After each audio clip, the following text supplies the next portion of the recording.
Usted su Biblia en el libro de Apocalipsis, capítulo 7, pero vamos a concentrarnos en los versículos 15 al 17. Apocalipsis 7, versículos del 15 al 17, para continuar la exposición de este libro tan maravilloso y sin embargo para algunos, para muchos diría yo, un libro que se considera misterioso y más allá del alcance del cristiano común y corriente como usted y como yo. Pero permítame recordarle, como lo he hecho cada domingo, y es muy importante que usted y yo tengamos en mente al leer el libro de Apocalipsis, al estudiar el libro de Apocalipsis, al escuchar el libro de Apocalipsis, es muy importante que recordemos que este libro no fue escrito única y exclusivamente para las élites teológicas. Este libro no fue escrito para los eruditos neotestamentarios. No, este libro fue escrito y fue dado a la iglesia. Y nos fue dado para nuestro ánimo, para su ánimo, para mi ánimo. El libro fue dado originalmente a 7 iglesias en la provincia de Asia Menor, la provincia romana de Asia Menor. Estas no eran las únicas iglesias que habían en ese entonces, pero estas 7 fueron elegidas como representativas de la iglesia de ese entonces y de la iglesia universal, de la iglesia de todas las épocas. Esas iglesias estaban comenzando a experimentar sufrimiento y persecución por causa de su lealtad a Cristo Jesús. Y el Señor, a través de Juan, les envía este libro para recordarles que a pesar de los sufrimientos de la historia, a pesar de las tribulaciones, de las vicisitudes, de los problemas y las angustias que enfrentamos en la historia, detrás de las escenas de la historia, el Señor está en su trono. Y desde allí Él gobierna soberano sobre todo y sobre todos. Y sus planes están siendo pacientemente ejecutados. Sus juicios están siendo pacientemente ejecutados en el mundo. El libro entonces fue dado para animarnos, para animarle a usted y para animarme a mí también. Pero también el libro nos fue dado para proveernos de una cosmovisión correcta, de una visión del mundo que nos permita interpretar correctamente lo que leemos en los periódicos o vemos en las noticias. El libro no fue nada más dado para vaticinar el futuro. El libro nos fue dado para abrir nuestros ojos, para darnos acceso a realidades celestiales que están más allá de nuestro alcance. El libro revela, no oculta. El libro nos revela qué es lo que sucede ahora en los lugares celestiales. Y Juan nos ha permitido entonces, a través de la visión que él recibió y que él escribió bajo la inspiración del Espíritu Santo sin error alguno, Juan nos permite tener acceso a esas realidades celestiales. Y nos ha permitido ver entonces lo que ocurre en el cielo. En el cielo hay un trono y sobre este trono uno que se sienta y gobierna como el creador y sustentador de todas las cosas, visibles o invisibles. Y entonces también Juan nos permitió ver que este que se sienta en el trono, Dios Todopoderoso, tenía un libro sellado con 7 sellos en su mano derecha, el cual nadie era digno de ni siquiera mirar o tomar, y mucho menos de desatar sus sellos y de abrir el libro y de leerlo. Pero Juan entonces recibe un gran consuelo y a él se le dice que hay uno y solo uno que es digno, aquel que fue introducido como el león de la tribu de Judá. Pero cuando Juan volteó para mirar, cuando se volvió para mirar, vio no a un león, sino a un cordero como inmolado. Cristo Jesús entonces, representado allí como el Cordero de Dios que fue sacrificado por los pecados de su pueblo. Él se acerca al trono y recibe de la mano derecha del que está sentado en el trono ese libro. Y cuando Él lo toma, todo el universo se postra en adoración al que está sentado en el trono y al Cordero. Ahora este libro, dijimos, este libro es el libro de la vida del Cordero. Es el libro que contiene los nombres de todos aquellos que el Padre le dio a Jesús desde antes de la fundación del mundo, por quienes Cristo murió. Es la herencia que el Padre le dio. Pero antes de poder revelar el contenido del libro, tiene que desatar los sellos. Y entonces Él va rompiendo los sellos uno por uno. Y cada vez que un sello es roto, no es que leamos parte del contenido del libro, sino que cada vez que un sello es roto, algo sucede. Y esos son los eventos que deben ocurrir antes de que el fin venga. Los primeros 4 sellos son abiertos y entonces 4 jinetes cabalgan. Estos son los juicios que Dios envía sobre la tierra a lo largo de la historia.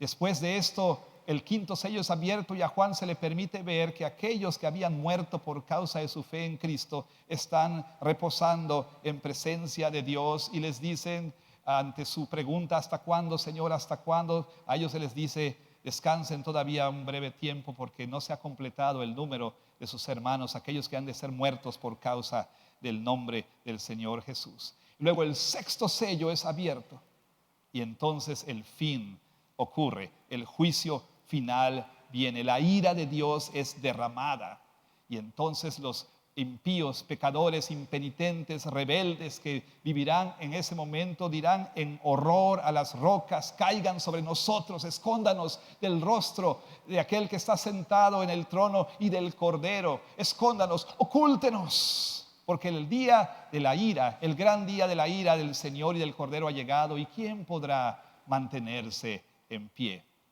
Y entonces esperaríamos que el 7.º sello fuese abierto. Pero Juan introduce un interludio, capítulo 7.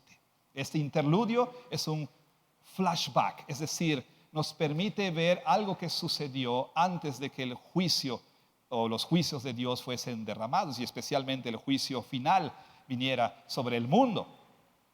Y Juan tiene una visión de 2 multitudes. 2 multitudes, una que es contada y otra que no se puede contar. Una multitud, nos dice Juan, está constituida por 144,000 israelitas aparentemente, y la otra multitud está conformada por gente de toda tribu, pueblo, lengua y nación, y es una multitud que nadie puede contar. Y hemos aprendido que estas no son 2 grupos distintos, no son 2 multitudes distintas, estos no son 2 grupos separados y diferentes, sino más bien son 2 perspectivas de la misma realidad. La tierra es vista en la tierra, la iglesia es vista en la tierra. La iglesia es vista primero en la tierra, contada y protegida, sellada, y por supuesto después la iglesia, discúlpeme, es vista en el cielo, victoriosa, triunfante. Entonces, el asunto no es aquí que tengamos 2 multitudes distintas, sino que tenemos 2 perspectivas de la iglesia. La iglesia militante en la tierra, la iglesia que es protegida en la tierra, protegida en contra de la apostasía y protegida, por supuesto, también de los juicios de Dios. Y después la iglesia vista en el cielo, la iglesia triunfante vista en el cielo. Y así lo resume Dennis Johnson. Uno de los mejores comentarios que hay del libro de Apocalipsis es el de Dennis Johnson, que se llama El triunfo del Cordero. He aquí lo que él dice así: la diferencia entre los 144,000 comillas israelitas, porque no son realmente israelitas, sino más bien es la iglesia representada como el verdadero Israel. La diferencia entre los 144,000 israelitas y la multitud multiétnica que nadie puede contar no es la composición étnica de los 2 grupos, más bien es la locación. El ejército de, comillas, Israel, sellado y contado, muestra a la iglesia en la tierra, protegida de la apostasía y de la ira de Dios en virtud de nuestra unión con el Cordero. Es decir, llevamos su nombre y hemos sido sellados por su Espíritu. La asamblea innumerable de las naciones muestra a la iglesia victoriosa en el cielo, emergiendo triunfante de la tribulación, pero no a través de un rapto indoloro, sino a través de una muerte fiel. Ellos han conocido hambre y sed y desnudez y lágrimas, pero los ayes que han de ser derramados sobre el mundo en el juicio final sobre el pecado no les pueden tocar a aquellos que habitan en el santuario de Dios, pastoreados por el Cordero a las aguas, a las fuentes de las aguas de vida. Es ahí donde estamos. Ahí estamos en este punto, en el capítulo 7, y vamos a comenzar en el versículo 15. Y vamos ahora a prestar atención a las recompensas que tendrá la iglesia triunfante. La semana pasada vimos cómo a la iglesia se le promete victoria, y nos fuimos animados al ver que a pesar de esta tribulación o de grandes tribulaciones o de la gran tribulación que viene en el futuro, la iglesia será victoriosa y estará ahí en presencia de Dios. Pero además de esto, no solamente tendremos la victoria última, sino que hay grandes recompensas. Una gran recompensa espera y aguarda a los fieles. Vamos a orar. Oremos. Señor Dios, nos postramos delante de ti, ante tu palabra santa, y rogamos en el nombre bendito y santo de Jesús que le permitas a este predicador quebrantado exponer fielmente tu palabra, de modo que tu pueblo, a quien reuniste este día, pueda escuchar lo que tú dices en tu palabra. Y te rogamos entonces que tu Espíritu Santo nos permita recibirla con reverencia y respeto y temor y temblor, pero también, Señor, que cobremos ánimo, aliento y esperanza al escuchar lo que tu palabra nos dice y nos asegura. Te lo rogamos para tu gloria en el nombre de Jesús. Amén. Bueno, yo creo que varios de ustedes saben que tarjetas de crédito o tiendas departamentales y aún Oxxo tienen programas de recompensas, ¿no es cierto? Me imagino que usted tendrá por lo menos allí su tarjetita ahí de Bodega Aurrerá, o quizá tendrá su tarjeta de Oxxo para puntos, o tendrá usted su tarjeta de la gasolina también para que le den recompensas por ser un cliente fiel. Bueno, y a todos nos agrada de pronto recibir un estado de cuenta y entonces allí ver, usted tiene tantos puntos como recompensa y demás, ¿no? O a lo mejor usted tiene una de esas tarjetas en las que puede acumular millas de vuelo, qué sé yo. Bueno, las recompensas, por supuesto, son muy, pero muy agradables. Pero ninguna recompensa en este mundo, por más grande que sea, puede compararse a la recompensa que aguarda a los cristianos, a los verdaderos cristianos. Hermanos, la iglesia no está exenta de sufrir. La iglesia, contrario a lo que dice este grupo herético brasileño, la iglesia no tiene, un pase libre, ¿sí?, para el sufrimiento. El pare de sufrir no aplica para la iglesia. La iglesia sufre como consecuencia de vivir en este mundo caído. Y ustedes lo saben por experiencia propia, en mayor o en menor medida. Estamos aquí experimentando las miserias de este mundo caído, como les suelo llamar. Algunos de ustedes tienen dolor excruciante en el cuerpo. Otros han experimentado el dolor de un corazón roto. Han visto el divorcio de sus padres. Otros han sufrido la pérdida de un ser amado. Otros están todos los días batallando con algún pecado. Pero todos nosotros, cualquiera que sea el caso, todos nosotros experimentamos en diferentes grados qué es el vivir, lo que es el vivir o la experiencia de vivir en un mundo caído. Pero hay otros cristianos que además de pasar por estas consecuencias de la entrada del pecado al mundo, también sufren por su lealtad a Cristo. Más de 300 millones de cristianos son sistemáticamente perseguidos todos los días por su fe en Cristo Jesús. Y en medio de todos estos sufrimientos, hermanos, ¿qué puede hacer que continuemos hacia adelante? Cuando la vida se torna o se torne difícil, ¿cómo podemos perseverar en medio de excruciante dolor en el cuerpo? ¿Cómo podemos continuar siendo fieles a Cristo, dejando a un lado, dejando atrás, rechazando a este mundo y todo lo que el mundo tiene que ofrecernos? ¿Qué es aquello que puede hacer que usted y yo sigamos siendo fieles a Cristo Jesús? Bueno, entre otras cosas, lo que Dios nos promete. La promesa de Dios para sus fieles. Nuestra recompensa celestial.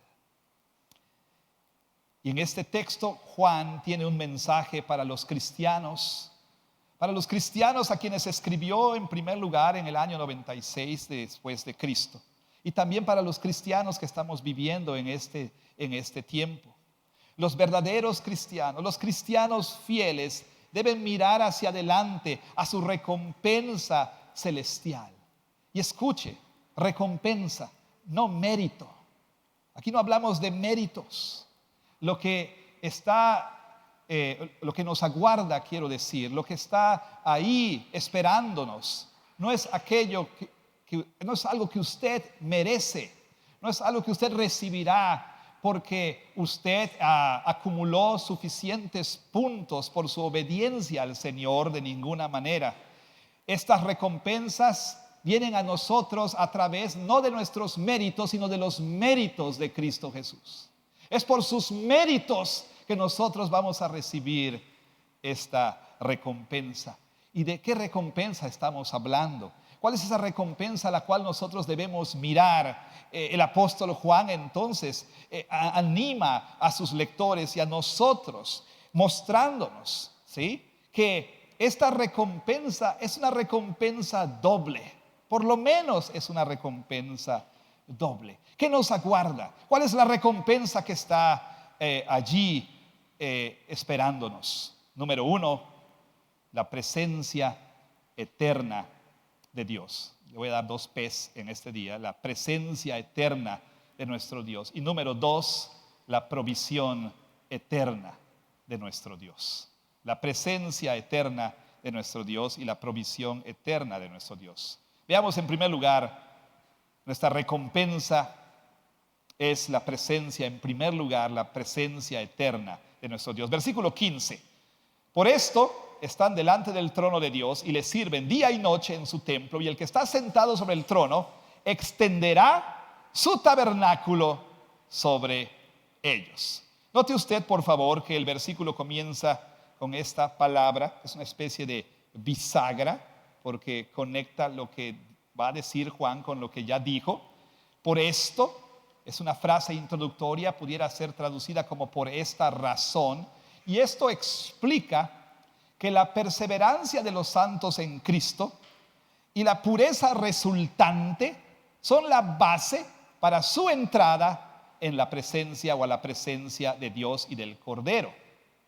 Ahora, realmente es porque estos fueron lavados con la sangre del Cordero, porque sus vestiduras fueron lavadas con la sangre del Cordero, es que ahora pueden estar en la presencia de Dios. Recuerde usted que Juan ya nos ha mostrado a esta multitud que nadie puede contar. Todos ellos están vestidos con vestiduras blancas y están delante del Señor.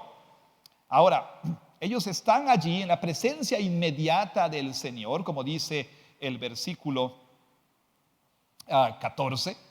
Estos son los que han salido de la gran tribulación y han lavado sus ropas y las han emblanquecido por la sangre del Cordero. Por eso es que pueden estar allí en la presencia del Señor. Y ahora son representados aquí como un sacerdocio santo que sirve a Dios en su tabernáculo, en su templo, día y noche.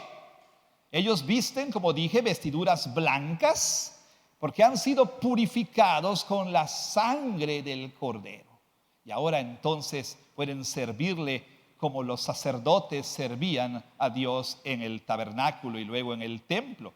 De hecho, Levítico 8:30 quizá nos provea el trasfondo para esto. Allí leemos que las vestiduras de los sacerdotes eran rociadas con la sangre del sacrificio. ¿Para qué? Para significar consagración para el servicio a Dios en el tabernáculo. Entonces, el pueblo de Dios triunfante, la iglesia victoriosa, triunfante, es representada aquí como este sacerdocio santo que ahora les sirve en su templo. Y esto, por supuesto, es en cumplimiento de lo que Dios prometió a Israel, la comunidad del antiguo pacto, en Éxodo 19:6, cuando les dijo que si ellos obedecían a sus estatutos y sus decretos y sus leyes, serían para él ¿qué? Un especial tesoro, y serían para él un reino de sacerdotes. Ahora, en el Nuevo Testamento, la iglesia recibe el mismo título que Israel, porque como hemos dicho, la iglesia no reemplaza a Israel, pero la iglesia es, por supuesto, la continuación y plena realización de Israel. De tal manera que en el Nuevo Testamento, los mismos títulos que Israel recibió, real sacerdocio, nación santa, pueblo, etcétera, también la iglesia los recibe en 1 de Pedro 2, cuando Pedro dice: mas ustedes son un real sacerdocio. Y aquí leemos del cumplimiento pleno de esto, cuando ya la iglesia delante de Dios en el santuario celestial está como un sacerdocio real sirviendo a Dios. Ahora bien, esto no es un grupo especial, no es el VIP de los redimidos, esta no es la élite espiritual. Y esto lo sabemos porque en Apocalipsis 1:5 nos dice así, Juan nos dice: y de Jesucristo, el primogénito de los muertos, el testigo fiel, el soberano de los reyes de la tierra, al que nos amó y nos lavó de nuestros pecados con su sangre y nos hizo reyes y sacerdotes para Dios su Padre. O sea, este reino de sacerdotes no es un grupo especial, son todos los redimidos que fueron amados por Jesús y fueron lavados con la sangre de Jesús. Apocalipsis capítulo 5, leemos también allí, versículo 10: y nos has hecho para nuestro Dios reyes y sacerdotes. Entonces la iglesia está aquí representada en Apocalipsis 7, versículo 15, como este real sacerdocio que está sirviendo en el santuario celestial. Y luego leemos lo siguiente: y el que está sentado sobre el trono, versículo 15, extenderá su tabernáculo sobre ellos. Esta es una descripción poética, dice Kistemaker, para Dios protegiendo a su pueblo. Aquí está la promesa divina. ¿Qué promesa divina? Que Dios concede a su pueblo seguridad con su presencia personal.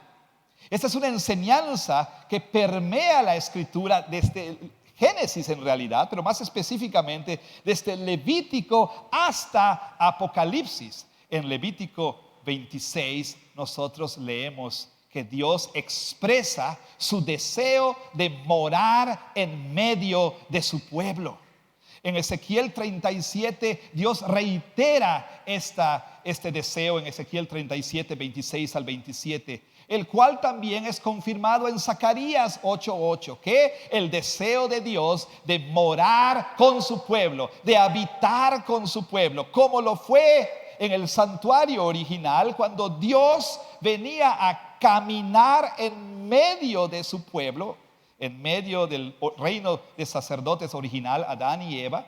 Y es interesante, la palabra que en Génesis se usa para caminar, cuando dice Génesis 3:8 que Dios caminaba en el Edén, es la misma palabra que encontramos en Levítico 26 cuando Dios dice: y andaré en medio de ustedes. Es decir, Dios ha tenido el deseo de morar con nosotros, de vivir con nosotros, de estar presente en medio de su pueblo. Y por supuesto la consumación de esto es Apocalipsis 21. Leemos en Apocalipsis 21 versículos 2 y 3 lo siguiente: y oí una gran voz del cielo que decía: he aquí el tabernáculo de Dios con los hombres, y Él morará con ellos, y ellos serán su pueblo, y Dios mismo estará con ellos como su Dios. Esto es lenguaje pactal, es lenguaje del pacto, que expresa el deseo de Dios de tener comunión íntima con su pueblo. Como dijera J.I. Packer, el pacto es un asunto de pronombres personales. Yo seré su Dios y ustedes serán mi pueblo. Ante todo, el pacto en esencia es una relación de comunión íntima entre Dios y su pueblo. Ahora bien, nos dice aquí Apocalipsis que Dios extenderá su tabernáculo sobre ellos. Y podemos pensar, por supuesto, en el tabernáculo que fue construido y que cada vez que Israel acampaba era levantado en medio del campamento de Israel, donde Dios, y en particular en el lugar santísimo, localizaba su presencia especial en medio de su pueblo. Ahora, en los cielos nuevos y la tierra nueva, la realidad será distinta. ¿Cuál era el simbolismo del tabernáculo y luego del templo? La presencia de Dios con su pueblo. Ahora bien, si bien es cierto que en el estado intermedio, es decir, ahora los creyentes que están allí están sirviendo a Dios en el santuario celestial, en la consumación de todas las cosas, en los cielos nuevos y la tierra nueva, ya no habrá necesidad de templo. ¿Por qué? Note usted que dice Apocalipsis 21, versículo 22. Dice así: y no vi en ella, en la ciudad, la nueva Jerusalén, templo. ¿Por qué? Porque el Señor Dios Todopoderoso es el templo de ella y el Cordero. Es decir, no habrá necesidad del símbolo, porque la presencia de Dios estará allí de manera plena en medio de su pueblo. Eso es exactamente lo que constituye las buenas noticias acerca del cielo. Vaya, dicho de otro modo, las mejores noticias, las grandes noticias acerca del cielo, realmente no es la ausencia de dolor ni la ausencia de sufrimiento, aunque eso por supuesto son buenas noticias para todos nosotros. Pero las más grandes noticias es que la presencia de Dios estará con su pueblo. Es que Dios mismo estará en medio de su pueblo. Estaremos con Él y Él estará con nosotros como nuestro Dios. Pero he aquí una pregunta penetrante, al menos para mí. Una pregunta penetrante para todos ustedes, para todos nosotros. Bueno, antes de hacerle esta pregunta, le hago otra. ¿Quiere usted ir al cielo? Al menos una persona quiere ir, pero bueno. ¿Quiere usted ir al cielo? Ahora, ¿por qué quiere usted ir al cielo? Esa es una pregunta muy importante. En serio, ¿por qué quiere usted ir al cielo? ¿Por qué quieres ir al cielo? Escuche esta pregunta que viene de John Piper. La cuestión o la pregunta crítica para nuestra generación, dice, y para toda generación, para cada generación es esta: si pudieras tener el cielo sin ninguna enfermedad y con todos los amigos que tuviste en la tierra y con, por supuesto, toda la comida que te encanta y todas las actividades, ¿sí?, de recreación que disfrutaste, y todas las bellezas naturales que viste, y todos los placeres físicos que degustaste, sin ningún conflicto humano y ningún desastre natural, podrías estar satisfecho con el cielo si Cristo no estuviera ahí. Permítame hacer ahora la pregunta en otra forma. Si te garantizaran un cielo, en el que todos tus seres queridos van a estar, tus padres, tu cónyuge, tus hijos, tus nietos, y te garantizaran todos los placeres que tú quieras y todos los gozos que alguna vez imaginaste, y te garantizaran que no habrá dolor, no habrá enfermedad, no habrá sufrimiento, pero no habrá Jesús, ¿tomarías ese cielo?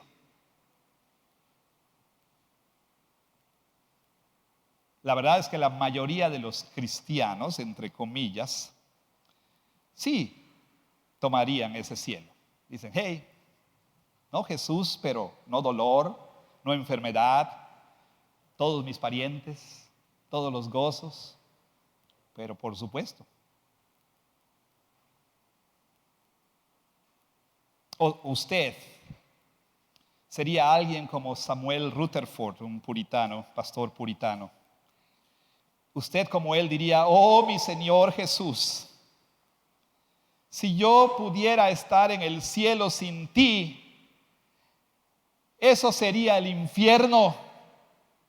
Pero si yo pudiera estar en el infierno y todavía pudiera tenerte, eso sería el cielo para mí, porque tú eres todo el cielo que yo quiero. Pues verá usted, la esperanza del cielo debiera ser para los cristianos la presencia todo satisfactoria de nuestro Dios. Lo que hace que el cielo sea el cielo no es lo que vas a tener o lo que no vas a tener, sino quién estará contigo por toda la eternidad. Eso es lo que hace que el cielo sea el cielo. Es la presencia de Dios, decía Richard Baxter, que hace al cielo ser el cielo. Ahora, déjeme platicarle de Hugh McHale, un joven cristiano del siglo XVII. En diciembre de 1666 fue apresado y llevado a juicio en Edimburgo, Escocia. Después, en el juicio le dieron solo 4 días para vivir. Y entonces sus captores y él marcharon de regreso a la prisión.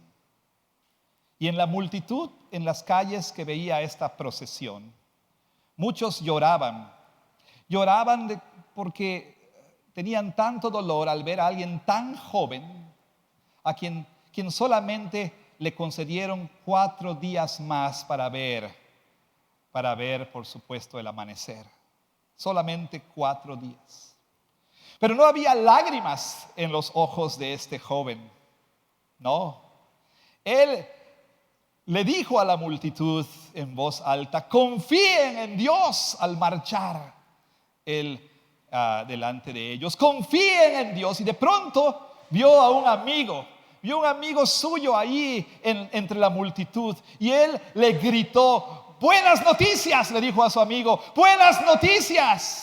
Solamente estoy a 4 días de disfrutar la vista de Jesús, mi Salvador. Yo me pregunto, si nos dijeran te quedan 4 días para vivir, si estaríamos tan emocionados como este chico de que en 4 días podría ver a su Salvador. Y le pregunto entonces, ¿por qué quiere ir al cielo? Para tener su recompensa, ¿no es cierto? Pero su recompensa es Él. Él es su recompensa. Él es el Evangelio. Él es lo que se ofrece en el Evangelio. Jesús se ofrece a sí mismo. Y aquel que es creyente verdadero anhela con toda su alma estar con Él. Ese es su deseo. Cristiano, creyente, anímese, anímese, porque algún día usted estará frente a frente, delante de aquel que es su galardón, aquel que es su recompensa. Pero bueno, además el Señor nos promete otra recompensa. Yo creo que el orden es importante. Primero Juan habla aquí de que Dios extenderá su tabernáculo y estará con nosotros. Esta es la recompensa a la que debemos aspirar. Pero también nos promete su provisión eterna.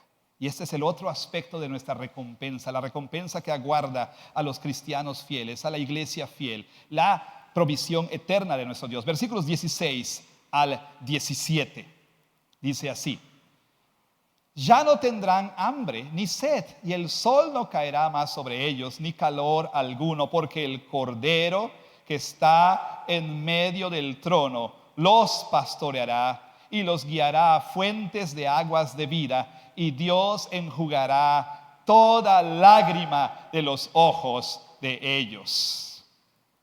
Se nos promete entonces, hermanos, no solamente la presencia inmediata y plena, el ver a Jesús y estar con Él, se nos promete también que ya no más experimentaremos las miserias de este mundo caído.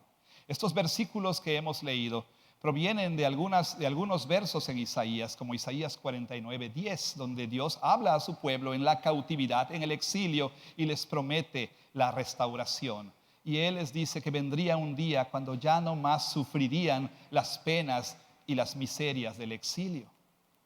Bueno, por supuesto, aquí Juan está hablando del cumplimiento pleno de esa promesa. ¿Por qué? Porque nos dice entonces que su pueblo ya no tendrá más hambre. Ya no habrá más hambre. No habrá hambruna, no habrá vientres distendidos por el hambre. Ya no habrá más sed. Ya no habrá más problemas del corazón, problemas cardíacos. No más problemas de la espalda, no más discos herniados, no más artritis reumatoide o poliartritis, no más diabetes, no más cáncer, no más dolor, no más sufrimiento. Ya no habrá, nos dice, no tendrán ni hambre, ni sed, ni calor. Los yucatecos estamos mirando hacia eso con esperanza. No habrá más calor, no habrá más sufrimiento. ¿Por qué? 3 razones. Nos dice el versículo 17: porque el Cordero que está en medio del trono los pastoreará. El Señor es descrito en la Escritura. Una de las metáforas que encontramos en el Antiguo y en el Nuevo Testamento para el Señor es que el Señor es nuestro pastor. El Señor pastoreó a su pueblo en el desierto, en el Éxodo. Y el Señor continuó pastoreando a su pueblo a lo largo de la historia en el Antiguo Testamento a través de su pastor súbdito, el rey. El rey era el pastor del pueblo, pero todo esto en anticipación de la venida del verdadero pastor, aquel que dijo: yo soy el buen pastor, y el buen pastor su vida da por sus ovejas. Yo conozco mis ovejas y ellas me conocen. Ellas, dice, conocen mi voz y me siguen.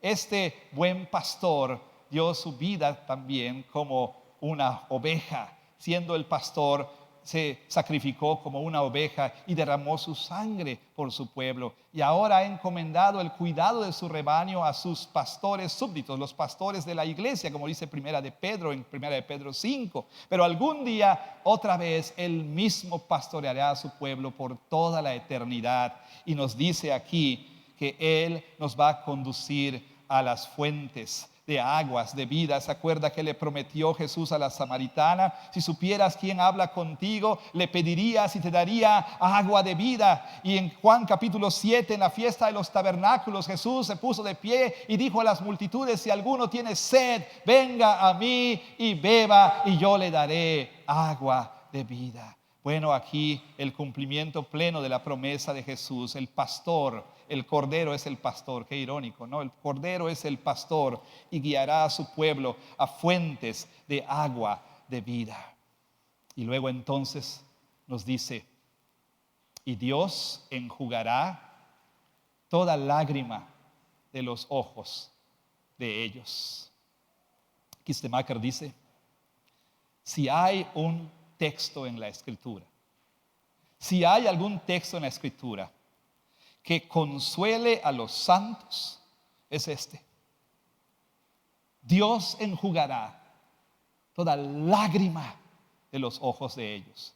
Esto es tomado de Isaías 25:8, donde ahí habla Isaías de la muerte, de la muerte. Y como consecuencia de que no habrá más muerte, dice, Dios enjugará toda lágrima.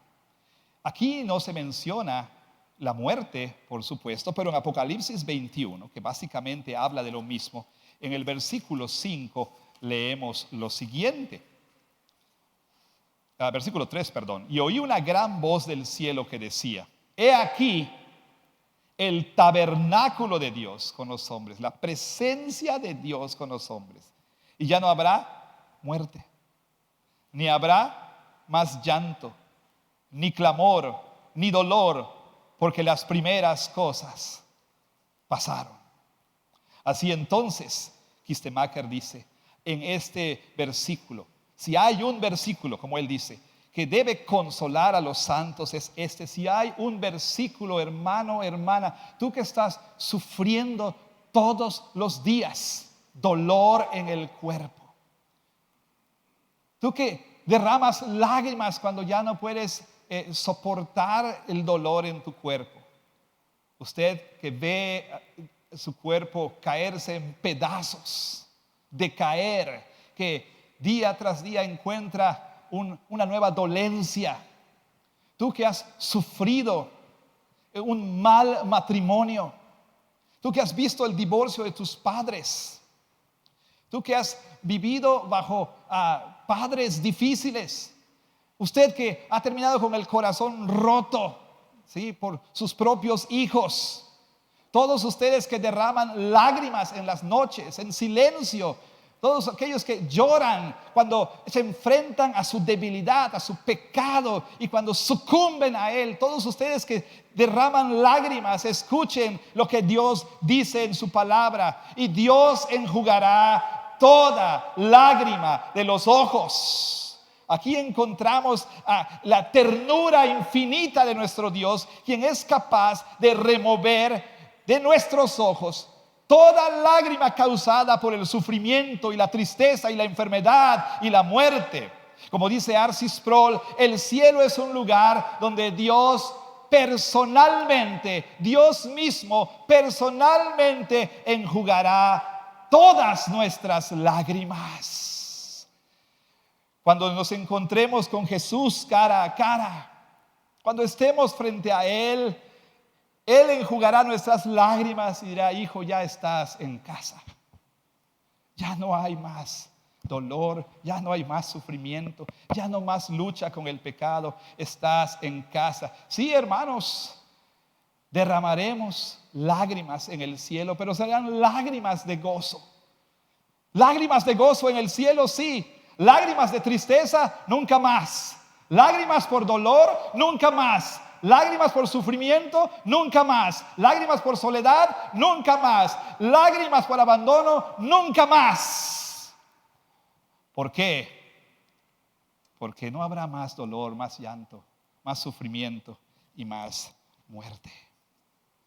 Hay una canción, se las recomiendo mucho, es de una banda que me gusta mucho, se llama Casting Crowns, y obviamente no es para buscar ahora, pero una de sus canciones se llama Cicatrices en el cielo.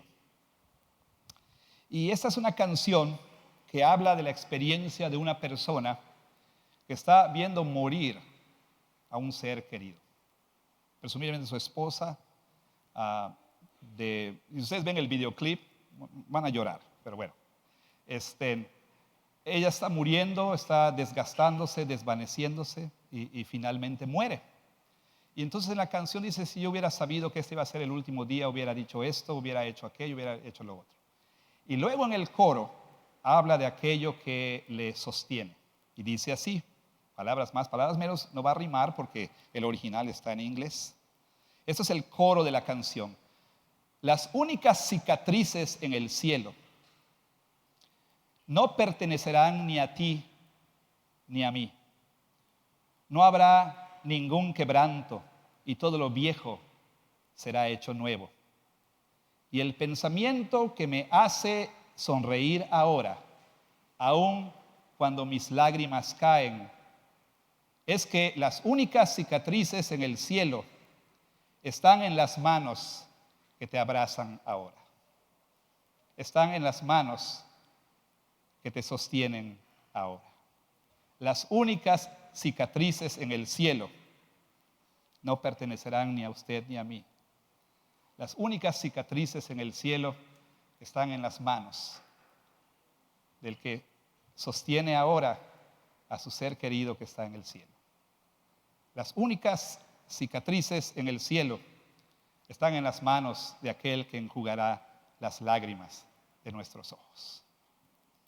Así, hermanos, hemos aprendido hoy que en medio de nuestro sufrimiento, en medio de la tristeza, de la angustia, del dolor o ante el prospecto del sufrimiento que viene a todos aquellos que quieran ser fieles a Cristo Jesús, los cristianos verdaderos, los cristianos fieles, deben cobrar ánimo. Deben saber que una gran recompensa les aguarda. La recompensa de la presencia eterna de Jesús y la recompensa de su provisión eterna. Él nos guiará a fuentes de agua de vida y Él mismo enjugará nuestras lágrimas.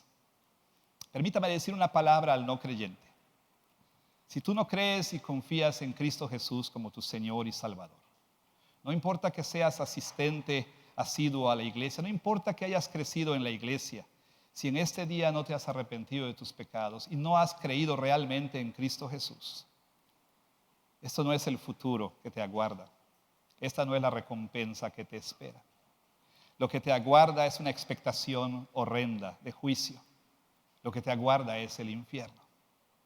Pero si te arrepientes y crees en Cristo Jesús, hoy mismo puedes recibir vida eterna y tener la misma seguridad que estos creyentes imperfectos tienen. La misma seguridad de que algún día recibirán su recompensa. La presencia de Jesús y la provisión de Jesús. Permítame concluir con las palabras de un clásico de Thomas A. Kempis, famoso por su obra La imitación de Cristo. Y él escribe como si Jesús estuviera hablando, como si Jesús estuviera hablando al creyente. Escuche usted esto.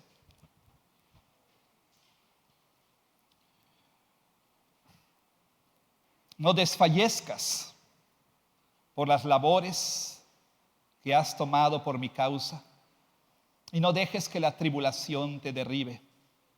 En lugar de ello, que mi promesa te fortalezca y te consuele en toda circunstancia.